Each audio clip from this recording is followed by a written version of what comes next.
Welcome to Out of My Mouth, the program where raw thoughts meet unfiltered conversations.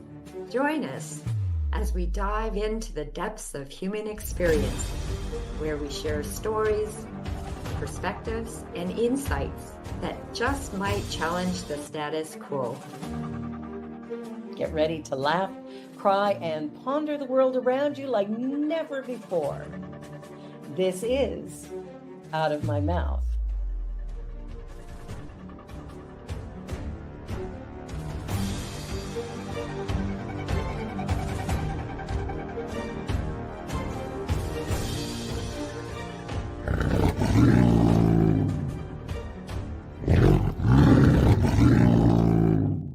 The views and opinions of our guest and hosts do not necessarily reflect those of New Thought Media Network, or any organization we may be affiliated with. Here at New Thought Media Network, we welcome freedom of speech and courageous conversations. There are many topics that can be difficult to navigate. Challenging the status quo and engaging in lively debate is important to expanding our understanding of one another, and life in general. Creating a peaceful world doesn't happen because no one disagrees, it happens from a willingness to understanding one another. In our programming, we strive to expand consciousness and assist people in creating remarkable lives. Your comments are welcome at info@ntmedia.org. Good morning, good afternoon, good evening, wherever you're coming from. Good day. Welcome to Out of My Mouth, formerly known as Spiritual Cafe. My name is Cheryl Rogers, and my co-host today is Marg Dupuis. Hello to fall. Before we begin, we'd love to be able to just acknowledge the land that we all come from, and just hear these words as your own. In the spirit of reconciliation and peace, I am grateful for the opportunity to meet on these sacred lands. I thank the generations of people who have taken care of this land for thousands of years. I recognize our oneness. I realize our history. We choose to create a new reality. We are one. Miigwech. Miigwech. Thank you so much, Cheryl. And now it's my privilege to introduce Joan Grundy. Joan is a retired Catholic high school vice principal who continues to do talks and workshops in the areas of spirituality, wellness, and support for the 2SLGBTQ+ youth. She identifies as a gay woman and has worked with gay and transgendered youth for many years in her roles as a high school teacher, chaplain, guidance counselor, and administrator. Joan is the author of a book entitled A Deepening Life, which I happen to have a copy of, which details her journey to live consciously and help others to do the same. It is available online at all major bookstores, but is most reasonably priced at volumesdirect.com. In her leisure time, Joan enjoys reading, writing, traveling, kayaking, cycling, and golfing. I wonder where she finds all this time. Her undergraduate degree is a joint honors in English and Religious Studies from St Jerome's University.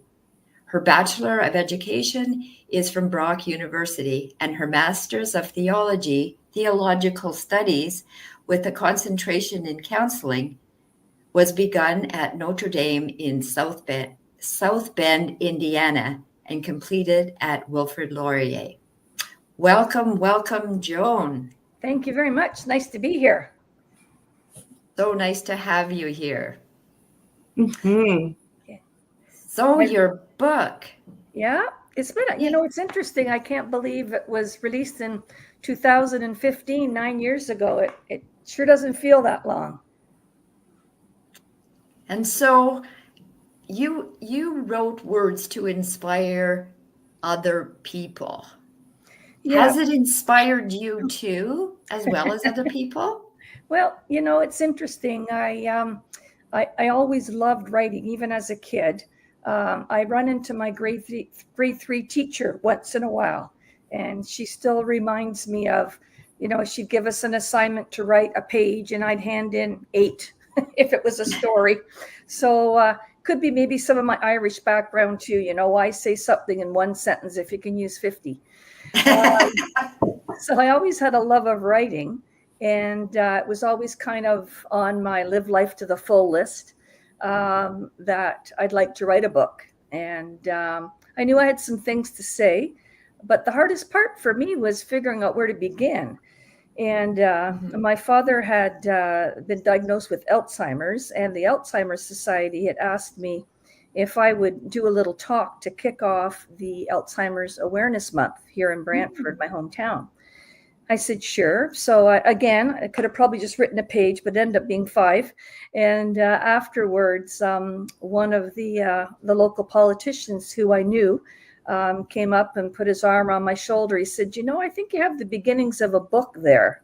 And it was a light bulb moment. And I thought, okay, this is where I can start. So the first chapter actually is called Unexpected Gifts, about the lessons and the learnings of walking with my father alongside my family. It wasn't just me, my mother in particular, who was his closest companion on the journey. And so, just wanting to cull some wisdom and cull some positivity out of something, that was quite devastating. And, I do say that, and I know those of you listening who have somebody in your family with any form of dementia, I think will get this. It feels like the whole family has it, not just one person, because of the devastation of it. Mm-hmm. But, I always wanted to live consciously, live a reflected life. And I really believe that wisdom comes at the intersection with our lived experience and our reflection upon it. And oftentimes I think that reflection piece is taken out of the equation.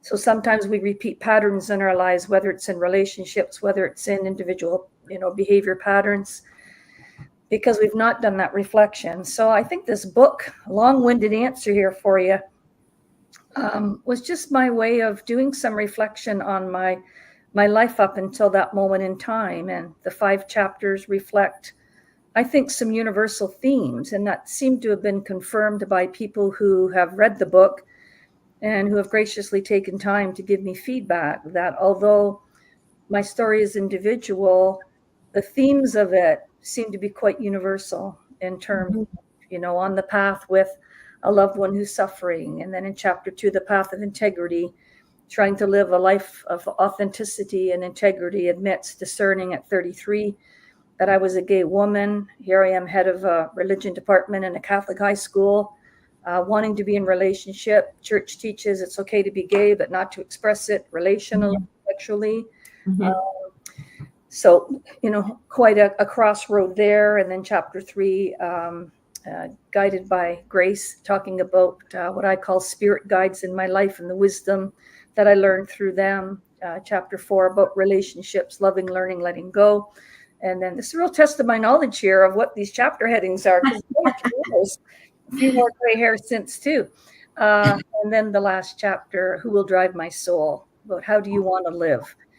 Do you want to live, again, reflectively, consciously? So it was a good exercise in just bringing together some of the wisdom I think I had culled till that time. Most of it through a lot of pain and struggle, which when I talk to other people, again, universal themes is quite common. People don't just kind of get there generally. We normally, are taken there dragged. And I always joke, when I think of that beautiful poem, I think came out in the 70s, footprints, with Jesus, why was there only one set of footprints? It was then that I carried you. And I said, well, mine would have drag marks. It wouldn't be clean prints in the sand. You would know the struggle. So, yeah, it was ended up being a very grace-filled experience to write that book, and then to know that it has touched the lives of others has been quite humbling, actually. I apologize for my voice going in and out. I'm struggling a little bit with a sinus infection, so I got my lemon water and my little Hall's Mentoliptus, and so I just want to apologize, but I'm good to go here. Yeah, no worries. We can hear you just fine. Good. Gosh, there was so much in what you just shared, and I loved how you spoke about experience and reflection coming together. And basically, what I heard was, if we don't stop and reflect, we repeat the same things over and over. And so reflection can help us break the pattern.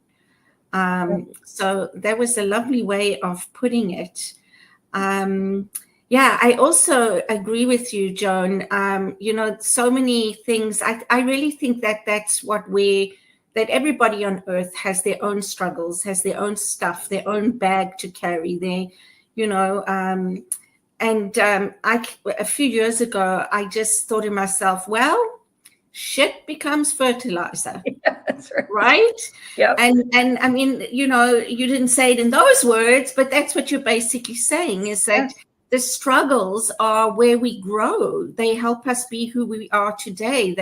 They form our spiritual beliefs and the way we live, and all those kinds of things. And without them, who would we be? Right.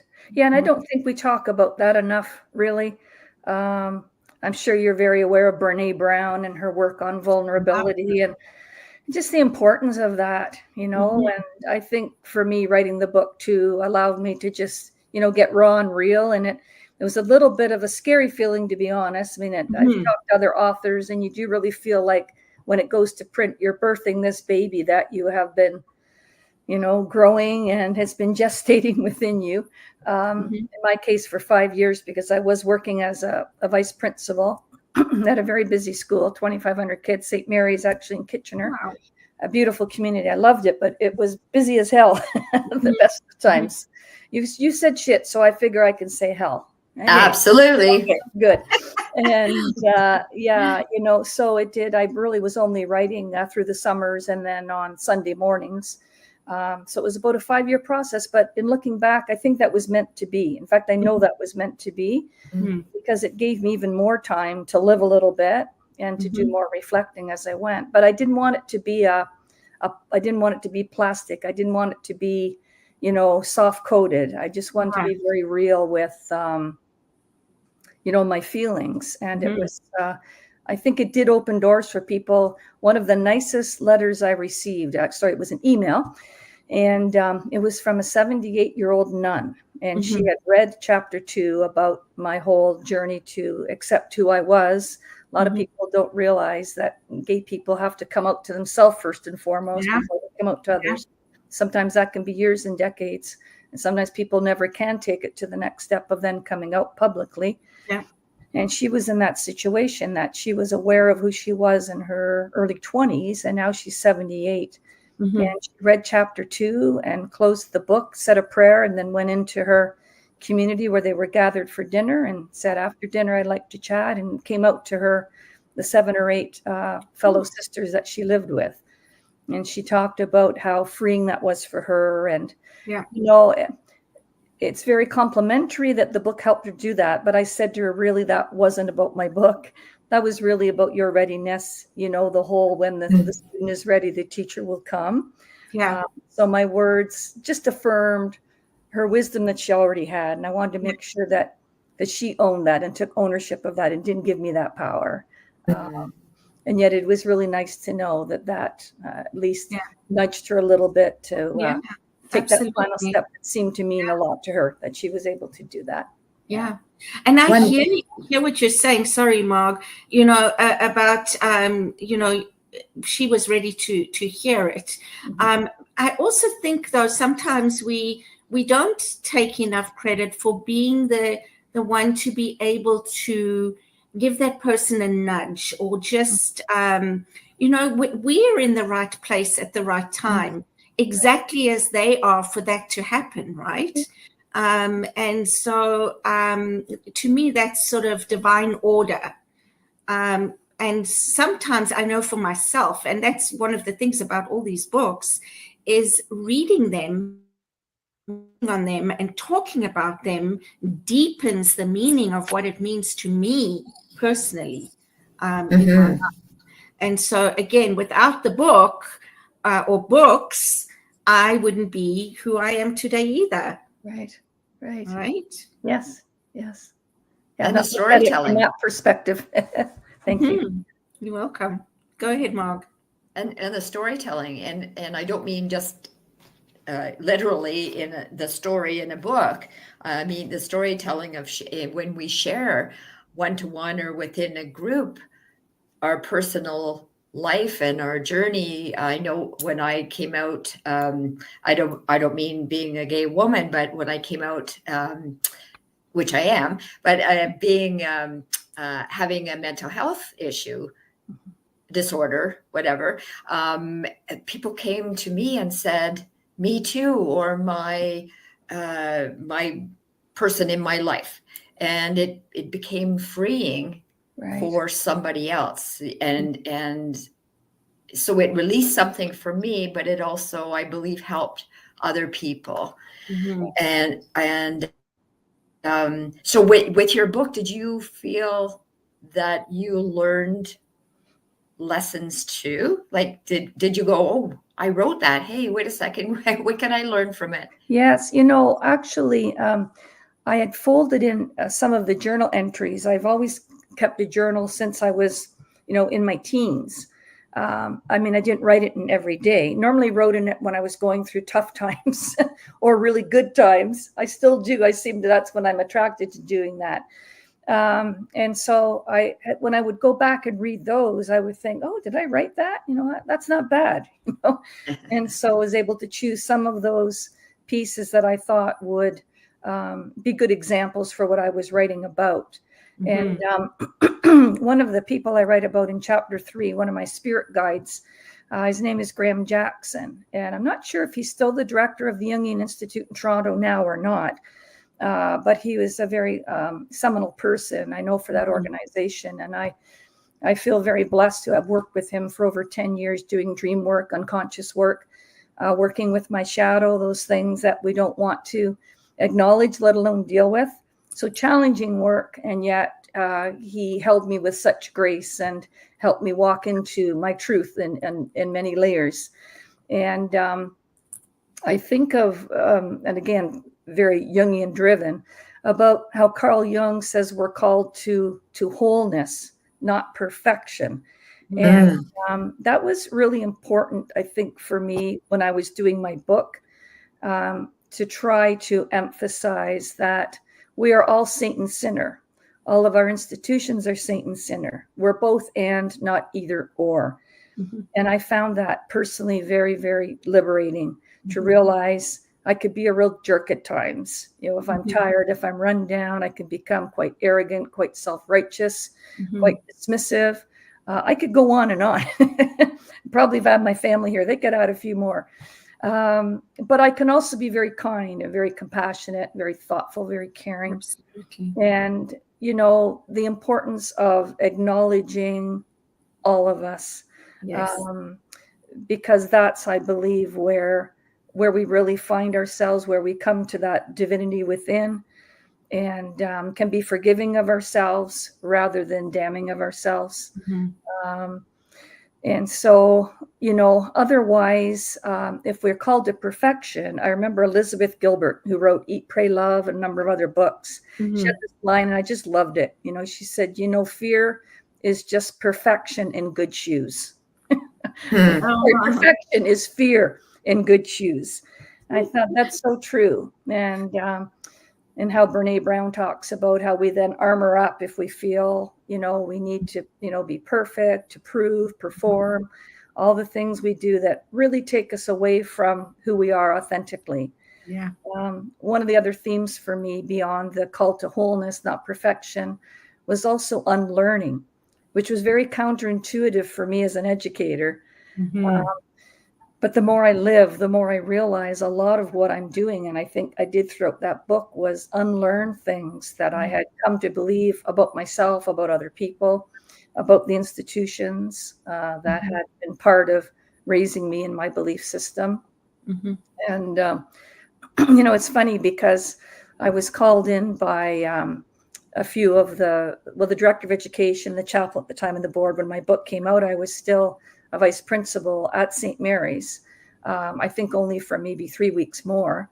And it must have been a very, very slow news day at the Record, because it ended up being front page. Wow. The vice principal comes out, and thought, okay, here we go. And that was, I think, on a Saturday. And then the Monday morning, I thought, here's the phone call's going to come in. Mhm. And there was very little negative response to that. And I thought, some of it was my projection and my own shame, feeling about my internalized homophobia, feeling that, the world was going to crumble because Joni Grundy had come out as gay. Am I really that important? Like, it was quite arrogant, really, when I look back at that. But really, the only 2 phone calls I got were from moms of gay sons. And they were both very moving. The first one, the woman just thanked me for what I was doing, and then through tears said to me, I really believe my son would still be alive had he gone to your school. I've done a lot of work within our community and our board on support for gay kids and gender minority kids. She was crying, I was crying, and I often put it on speakerphone just so I can take notes sometimes if I have to, follow up. And the door happened to be a bit open that day, and the secretary was crying when I went out because she heard the conversation. And the second conversation, the mom just said her son really wanted to teach in the Catholic system, but ended up teaching in the public board. And not there's anything the matter with the public board, because there isn't, it's just different. And she said, I'm glad you're doing this work so that people can see who they are. So, that was quite an experience. And then receiving emails from kids I had companioned them when they came out, and it was so cute. One young guy who wasn't so young anymore, I think he was in his 31 or something, and he wrote an email, said, Miss G, they still can't call you by your first name. I still run to people at the bank. I said, please call me Joan or Joni. They're like, I just can't. And he said, you were there for me when I came out, and I saw this on oh gosh, what was our station there that was Canada wide? We don't have it anymore. It was a great little morning show news. Anyway, he saw it when he was out in BC, and he said to me, you were there for me. I'm going to be there for you.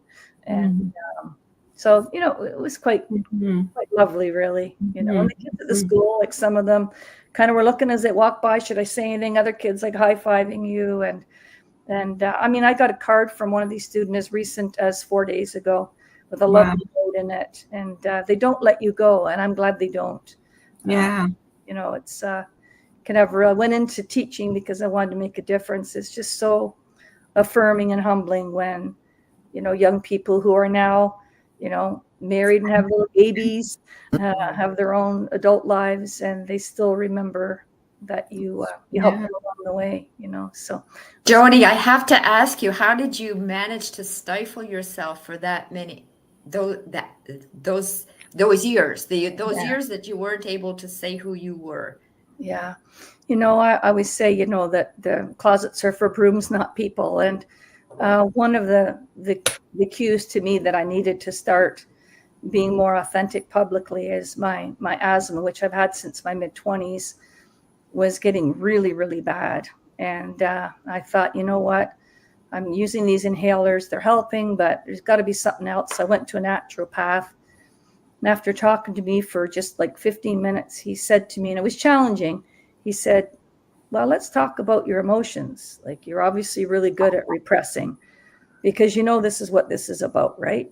And I was like, I remember going to the parking lot after and sitting in my car like a 3-year-old, like, but I went back to him and we did dialoguing about it. And I thought, this is kind of killing me from the inside out here. And on a metaphorical and literal level, the breath was being taken from me. So, and helping so many young people, really encouraging them to live who they were, and not being able to do that. And that really haunted me, because I thought it must seem very hypocritical, because many of them knew, gaydar, call it what you want, sporty looking, short haired, young woman, not so young then, I guess. Gym teacher. Yeah. So they kind of figured it out, so I asked a few of them after that article came out and I came out, and even years later, I said, I really struggled with not being able to be honest and asking you to be honest in your lives. And they said, oh, we knew, what was going on. We knew you couldn't. And we just really appreciated that you pushed the envelope and probably put your job and your, basically your career at risk, trying to help us and push for support for us. So that relieved a lot of my Catholic guilt at the time. And then people said to me, after the book came out and they read the chapter and they saw it in the press, CBC, and they said, no, not trying to be critical, Joni, but why? I mean, most of us knew you were, because I'd been out to a close circle of colleagues and friends for many years. Those allies were really important to me in my survival, to stay in those closets publicly. But they couldn't understand why I felt the need to say it. And I said, I've been representing young 2S LGBTQ plus kids for decades in my role. I've been representing the board and what we're trying to do in the board, because we were pretty much leading in the province as a Catholic board for doing the work in this area. And at the time, I represent myself. It's one thing for people to kind of know that little secret, that I can quietly share, and please don't many people, and my job could be on the line, kind of thing. And I'm not being dramatic when I say that. At that time, I did have a friend who was fired, not in our board, but in another Ontario Catholic board. So the threat was real, and I said, no, I need to name this for myself. I need to walk into my truth. And then when the board asked me to come back and do some supplying in the fall, which said to me, it's a lot of integrity and courage on their part, because I said to them, I'll go back, but I'm not going back as a closeted person. I'm not going to have a loudspeaker, in the morning, good morning, stand for the anthem. It's your supply gay principal speaking. Like, I wasn't going to do that. But if they asked me, or they said, oh, aren't you that teacher that used to be here, came out, I'm going to say, yes, I am. And interestingly enough, every time I would go back and supply, teachers would send all of their list of these, sexual minority and gender minority kids to me, to meet me and be able to chat with me, and hopefully I could provide some open support for them. It makes a real difference, and we're still not there yet within the Catholic school boards, but it's imperative that they get there, because it reduces suicidal ideation by almost 50%. Some studies show, if you have openly gay educators in your schools. It's really important. It literally can be a matter of life and death for kids. Yeah. And that's a huge, huge why, and the difference that your book has made, for sure. It's time for us to take a couple of minutes break. So grab yourself a quick glass of water or run to the loo and come on back. We'll see you soon.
Thought Media Network. We are a global broadcast network of positive music, media, and entertainment, inspiring humanity's evolution along the journey of enlightenment and creating a world of love, peace, empowerment, and prosperity for all. New Thought Media Network. Positively inspiring.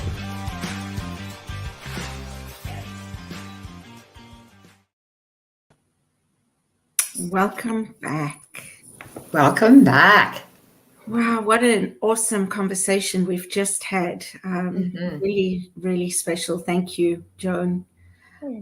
Before the show, I heard something mentioned about Joseph, and I don't know who this person is or was. Would you like to tell us a little bit about that? Yeah, sure. One of the blessings, really, that and gifts that come with doing the work of supporting 2S LGBTQ youth is also having the ability to also support adults who are on the journey. And JP is my cousin and born biological female with the name Joan. So I do tease him sometimes about abandoning ship with our wonderful name together. But quite happy as Joseph Patrick now. I think he's tuning in. So hello, JP. I hope you don't mind me talking about you. I talk with him sometimes when I give talks and do workshops. And he's one of the people that has taught me a lot about the transgender experience. You know, sometimes when you are a sexual minority person, people assume you know everything about every gay person. You know, you get asked questions in workshops. Well, do gay people think this or do gay people think that? And I'll say, well, this gay person can share her opinion. But I can't speak for other people's lived experiences. Having said that, I certainly don't mind when people reach out to me and want to learn more about the gay experience. I can certainly talk in some generalities, so I don't want to discourage that. But I always want to be really clear that I speak from my own lived experience. Right. And that's why, for me, in honoring JP, my words that will follow now don't speak for his experience. You did interview him, and he did a lovely job sharing his life with you. JP presented to our family initially as being gay. Part of that, he explains to me, is because really didn't have words for it at the time. And certainly his physicians and people that he worked around as a nurse in a local hospital didn't have those words to help him sort of understand.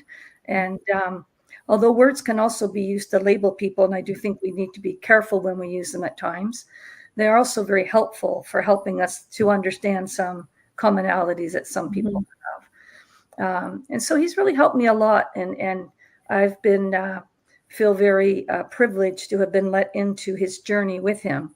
And he has also helped me in my journey. I remember when I was having my first crush and we were golfing, and I'll never forget what hole we were on at the Paris golf course. That no longer exists, sadly. Saying like, I don't know what to do. Like, I think I feel this way, but I don't know. And he said, oh, relax. You'll know what to do when the time comes, you know? So he was very calming for me in my journey. And he let me in even so far as when he began his transitioning and began his hormone use. I went with him to meet his doctor, who also identified as trans. And it was such a wonderful, very moving experience for me to literally pull my chair back and let the two of them dialogue. And I think, I'm not sure, but I think that was one of the first moments that JP had felt truly seen, truly heard, truly known, truly understood. I mean, as much as those of us who loved him, his family and friends, we don't have that same lived experience. I certainly have the experience of living in the world as a minority person, but I think it's extra hard, if I may say, just from my lived experience walking with him, to have the transgender experience. And there's that other layer of now misunderstanding for a lot of people, and ignorance in the true sense of the word, the not knowingness, and trying to wrap their head around that can be for some people a bit harder, probably because of not as much education and dialogue about the transgender experiences happen. I'm glad to see it's beginning to being reflected and talked about in our larger culture, social media, television, movies, and all of those are very helpful to debunk a lot of the myths that, like what's happening in the US right now. It's interesting because every time I talk or I'm interviewed, you say, well, you know, should you be political? But for me, being human means I have to be political at times. There are things that happen in the world and happen to humanity that you need to speak out about. And one of the quotes I feel really strongly about and haunted my entire career, still haunts me in the best of ways, is all it takes for evil to persist is for good people to do nothing. Edmund Burke. I had that in my guidance office. I had that in my classroom portable. I had that in my VP office, my acting principal office, and it's etched in my heart now. And so, you know, there are times where we need to speak up. And right now, what the U.S., some politicians in the U.S. are doing and want to do further around, particularly the trans community, makes my skin crawl. You might as well give loaded guns to some of those young people. Or it's hard enough being a young person and then having to deal with all of that. Sorry, no other word for it, but crap on the outside coming at them is immoral. How about you instead educate yourself? How about you talk to some people who have lived that walk, who are walking that journey? When I was in the classroom, I had panels a lot because I wanted the young people to meet people, not labels. Because when you hear gay, homosexual, transgender, divorced even, right? All of these labels, I wanted them to meet people. And as soon as I found that, and I taught at the secondary level, that teenagers would meet people, boy, it was transformative for them.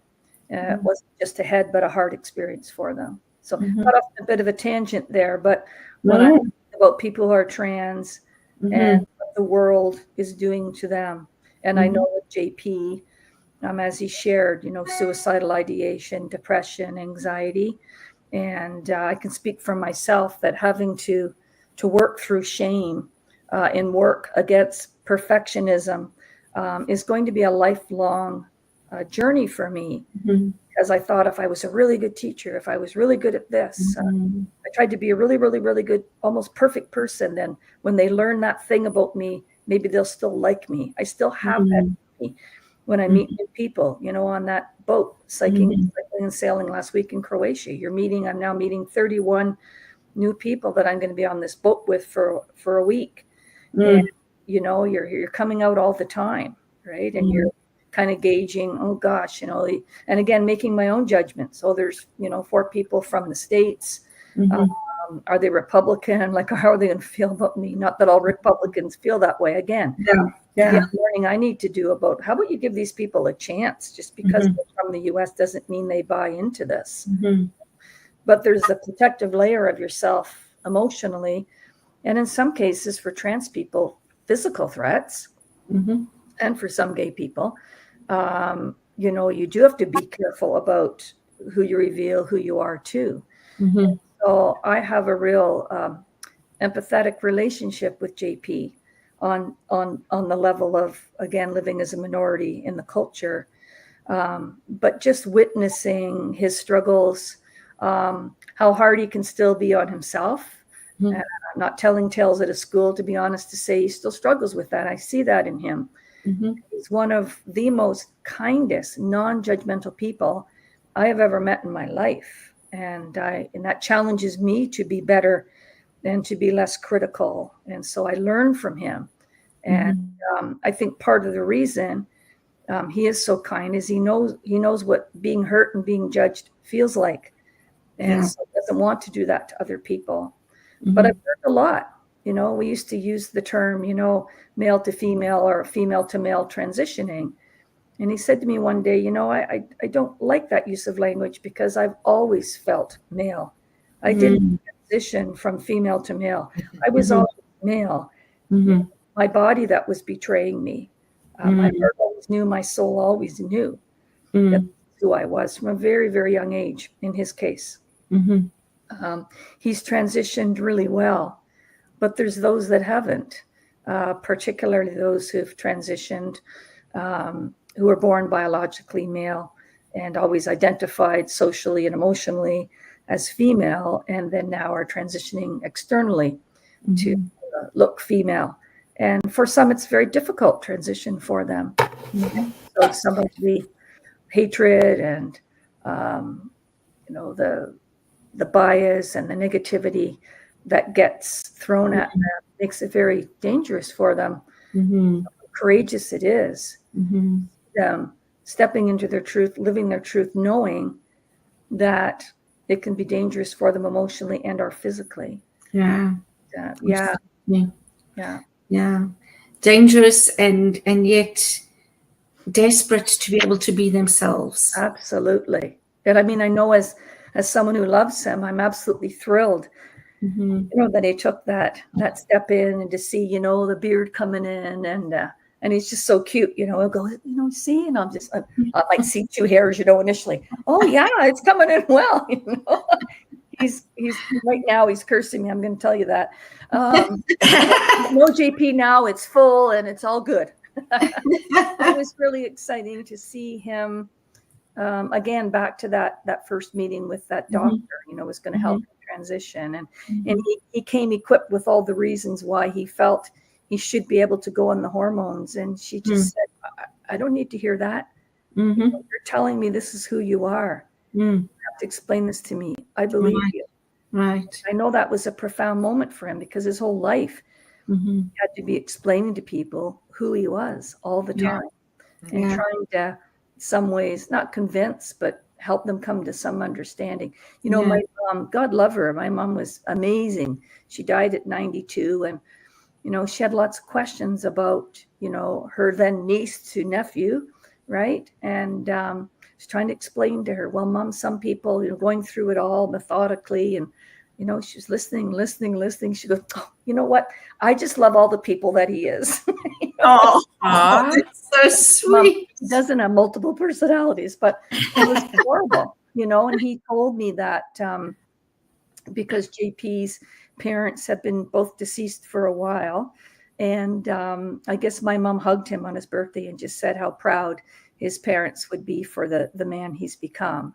And I just thought, wow, my mom gave him that gift. And beautiful. Well, my sister, who is Jewish, and at her son's wedding, her and her husband, it's my sister Catherine, her husband Jim, came over, and Jim invited JP to join the men, with the kippah, because they had a ceremony under another tent for the men with scotch and whatever. And he just, without him, they walked over with the kippah for his head.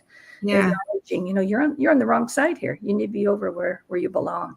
Wow. So, I'm very graced with a wonderful family who have supported me from the very beginning. And I don't take that for granted, because I have friends and certainly familiar people who I wouldn't say are my friend group, but I've gotten to know whose families have not been that accepting.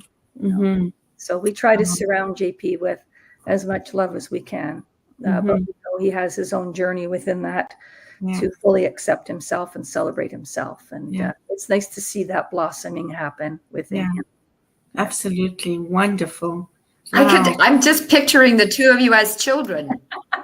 Oh, yes. Yes. I knew I was different. He knew very young that he was a boy. I had crushes on boys in high school, but when it came to any kind of physical expression, I was like, okay, it's been really fun hanging out with you, but I really don't want to kiss you goodnight,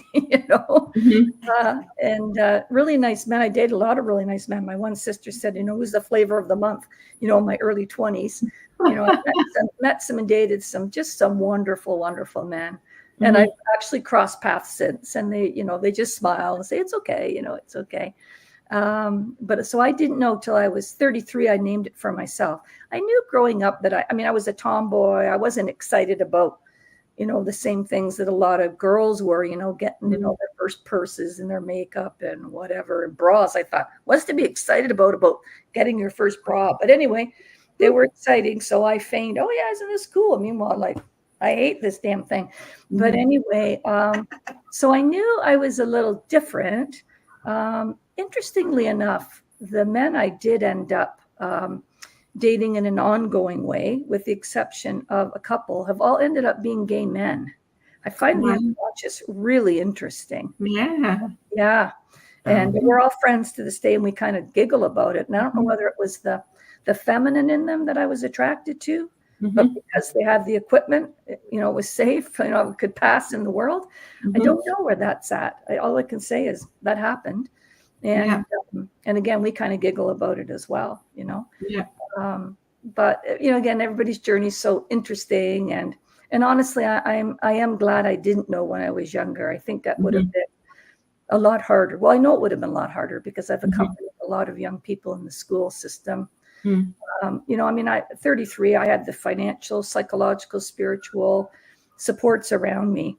Yeah. I mean, coming up to my parents was still one of the most difficult things in my life, because I remember driving. I was living in Waterloo and driving home, and it was Holy Thursday.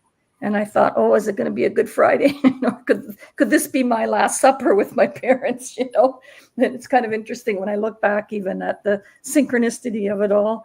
And they were great. You know, I was through tears, and my mom said, I wondered even when you were younger. And I thought, why is the gay person the last to know? Like, he told me and saved some heartbreak for me and those young men, you know. But my father, he just said, you know, very practical. It is what it is, but he was worried about my job.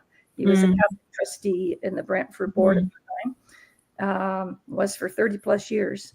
We thought we were going to take him, you know, in his coffin out of that board office. But anyway, so he was quite concerned about that aspect, about, you know, not putting myself in a situation where I could lose my job. And again, that was a very real reality at the time.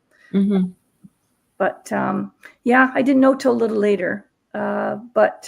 And to be honest, I mean, some of my internalized homophobia, I can now identify now. And I've told JP this story. We just always thought JP was gay, you know, and being little kids. And because JP is, again, he might not like me for this, but I believe he's almost 7 years older than I am. So, you know, he's a teen and I'm, you know, maybe 7 or 8. And, you know, we'd say we're going to visit my Uncle Mac and my Aunt Celia, and I'd say, oh, let's be friends and go homo. You know, I'd say this in the back of the car to my sisters. And, I mean, but, you know, JP was great. I remember him bringing his guitar down, and they had the stairwell, and all the adults were talking, and, you know, and he'd be showing me that at that time, me calling her still, you know, her and Joan, showing me some guitar chords, and in a room full of adults who weren't paying much attention to me, you know, he was. And so, yeah. And then as I started to wonder about who I was hanging out with him and his partner, a gay partner at that time. And I thought, I feel quite comfortable here. What's going on? And eventually, you know, just slow learner, 33. What can I say? But yeah, he knew very young. But we actually look a little bit alike. People say we both have the Wilson gene. Margaret, both for a few years. So it's, and if I remember correctly, although he knew from when he was young, he only transitioned much later in life. Yes, only like I want to say 3 years ago now. Yeah, which is huge. Yeah, I mean, to have lived really all your life up until, like you say, 3 years ago. That's like up until now. Yes. You know, in a body that you're not comfortable with. Yes, I know. Yeah. Pretty amazing. Very courageous to step through that door later in life. And I'm just so glad that he did, you know. Yeah. And it was cute because we went somewhere and somebody thought we were husband and wife. I said, oh, where did he go? I think your husband just went up over there. Well, I laughed. Yeah. And I don't know if you saw, he sent you a message. He said, thank you, my loving, supportive cousin. That's very sweet. Very sweet. Yeah. We spend, you know, we'll have coffees together, and we're up at the park together now, and get, you know, it's nice. And I love seeing people respond to him truly as he is, you know. Absolutely. And if I remember correctly too, he was quite a handsome fellow. He's a very handsome man. Yeah. Oh no, I'm not going to be able to live with him. That's not going to be good. Why did you have to go there? And he's charming to boot. He's not just a good-looking guy. He's very charming and very, very kind. And he's a crossing guard. He's rejuvenated too, retired from nursing and his work at the BGH here in the Brantford General Hospital here in town. But he does the cross guarding, and I think he's won over the hearts of all the people going through there, male or female, because of his kindness. But I think he's got a couple of women that think he's okay. So yeah. That's wonderful. You share a sense of humor. You resemble each other, and you also share humor. Right. And that I think that's been a survival, to be honest. I do write about that in my book too, how I've used humor to distract sometimes because but it's a very good thing. But I've had to be conscious of not hiding my true feelings behind humor, because that's very easy for me to do. But yeah, JP and I, when we get together, we do have the same humor. We'll watch something on Netflix. And remember one time his partner Judy was with us, and she just was looking over at us like, what's funny here? But we were laughing till we cried about it. Like sometimes, erring on the side of a bit of a sick sense of humor. I'm very grateful to have him in my life and all of my family members. Yeah. I'm very, very, very lucky that way. Yeah, wonderful. And it certainly sounds like you have a very special relationship. Yes, we do. And I think part of it is that knowingness of, moving through the world a bit differently than being kind of the pink sheeps in the family. Yeah. Being able to empathize. I like that. It's in a different way. Like you said, as a minority, a person growing up as a minority. Right. Person. So we're both really probably empaths, deeply sensitive, and I don't know where that's come out of. Oh my gosh. That's actually a picture of him when he was on our show. Okay. I didn't know whether you're videoing him in. I thought, how did you do that? That's pretty amazing. I know. Are you ready for both of us? Was my second comment. It's not the same. Some people, if you're born a physical male and you want to transgender or transition your vehicle, then it's hard when you're like 6'2" and a really deep voice. Or if you're a woman, born physical woman, then hard to, at 5'2", to take on. But I was very lucky in the way that I could transition easily. And when Thanks, Deja. When I first heard his name mentioned, I didn't know who he was. But then when you started talking, I'm like, oh, yes, I remember. Yes. I remember that guy. Yeah. He's pretty memorable. Absolutely. Yeah, he's a good man. Yeah. I suspect, Joan, having you by his side and also the wisdom that you shared in your book may have helped him. I don't know. I haven't had a conversation about this, but may have helped him as well as countless others. Yeah. I don't know. Keep on sharing. He's one of my biggest cheerleaders. Like even this morning, this text, good luck tonight. You'll be great. Like he's just always so positive and affirming and very supportive of the work I did in the schools. In fact, he was on one of my panels sharing his transgender experience. And spoke quite powerfully to the students. And you could hear the pin drop, because a lot of the younger students, don't get me wrong, it's still difficult for a young trans kid to transition and to step into their truth. But certainly for JP back, he'll be 70 this January. So it's, his path's been a little different than some of theirs have been. And I think it was quite, I know it was quite impactful. Just from the comments I got from students afterwards, even in the hallways, like, wow, when he shared about, standing at the top of the hospital there, looking out that window thinking, I could end this, Yeah. And it saddens me to hear that. But I know I went through when I was 22, a period of profound depression and suicidal ideation. Yeah. Again, different experiences, but there's some commonality about what brought us to those places. And absolutely. Absolutely. Yeah. And my goodness, it's already 5:02. So it's certainly gone very quickly for me. And just really great to have this conversation with you, Joan. Thank you so much. Yeah. Thank you for having me. It's always good for me to just helps me do, again, more reflection like the book did. These interviews help me just reflect and also just feel, the season of Thanksgiving. Sometimes I know I take my family for granted, and don't we all? To be reminded of how important they always are to me, but particularly important that the support they've offered and continue to offer.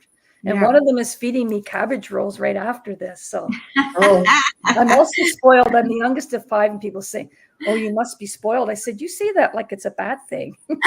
Yes, I'm spoiled. And I admit it. I've never denied that. Absolutely. And so what's one thing that you would like to leave our listeners with as we end today's show? Be gentle with yourself. You're not called to be perfect. You're called to embrace all of who you are, learn through your experiences, grow through your experiences, share the kindnesses that you can, and seek out the supports when you need them. Beautiful. Embrace your humanity. It's okay to be human. And they say we teach what we need to learn. And so as I say that, I need to keep learning that myself. So that's why I say it. Yeah. Beautiful. Thank you. What about you, Mark? Is there anything you would like to say before we close out today? I just was looking at the notes that I took, and experience and when experience and reflection come together, I think that's where you said that's where we are now. Right. Or that's where we can live our life from. And I'll take those words to heart. Yeah. Where I found in my own life, that's where wisdom has been found, in that intersection. Yeah. Yeah. So, and on that note, I would just like to invite people to stop and smell the roses so that they can reflect and bring the experience and reflection together in order to move past whatever it is that they're looking to change in their lives. So once again, thank you so much. We could have gone on and on and on, I know, because everything you've shared is truly fascinating, and I'm grateful for your willingness to be vulnerable, not just in the show, but it takes a lot of vulnerability to release that book. Writing it, I think, can be very cathartic, but releasing it, like you said, releasing your baby, that's very courageous. And so thank you for taking the courage, for being that brave person to do so and making a difference in this world. Oh, thank you very much. It's a real privilege to be part of this dialogue today. I appreciate being invited. Keep up the good work. Thank you. And stay on. We can talk after we close the show. And Cheryl, what do you want to take away today? That's what I was saying. Yeah, absolutely. Often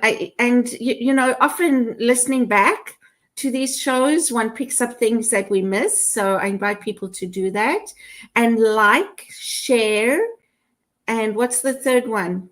Laugh. Like, share, laugh, and let's add a fourth, and love. We look forward to seeing you next week. And thank you, Marilyn. Thank you for being here with us. See you all next week. Bye-bye.